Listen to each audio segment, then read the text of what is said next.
আসসালামু আলাইকুম, কেমন আছেন সবাই? আজকে একটি মাছ বাজারে আপনাদেরকে নিয়ে আসছি। অনেক সুন্দর একটা জায়গা, মাছ মার্কেট। আমরা ভিতরে ঢুকবো, দেখি মাছের কী পরিস্থিতি। ভালো হলে কিছু কেনাকাটা করব, দেখা যাক। আসলে সাগরের মাছ অনেক ভালো, খাইতে সুস্বাদু। দেখেন, আরব দেশে ভিডিও করতে হলে একটু সেভ করে করতে হয়, কারণ বিভিন্ন জায়গায় ভিডিও করার অ্যালাউড নেই। এই জন্য যা ওই টুকটাক আপনাদেরকে দেখানোর চেষ্টা করি।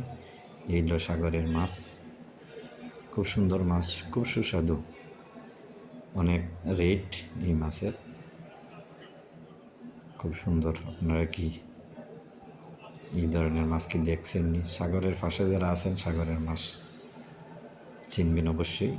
সাগরের বাইরে যারা দূর এলাকায় বসবাস করেন, এগুলা একটু অচেনা অচেনা লাগবে। আমার কাছেও ফার্স্টে অচেনা লাগছিল, এখন তো সব সময় দেখতেছি, খাইতেছি। খুব সুন্দর একটা মাছ বাজার। তাদের মাছ বাজারের মধ্যে কোনো ধরনের দুর্গন্ধ নাই, খুব পরিষ্কার, খুব সুন্দর একটা পরিবেশ, খুব ভালো ভালো মাছ ওঠে এই বাজারটা সকালবেলা। এই যে একটা মাছ, এই মাছটা আপনারা কি চিনেননি? আমি তো চিনি না, তাই আমি জিজ্ঞেস করলাম, বলতেছে তারা মাছ। আমি তো ফার্স্ট জীবনে দেখলাম। কে কে ফার্স্ট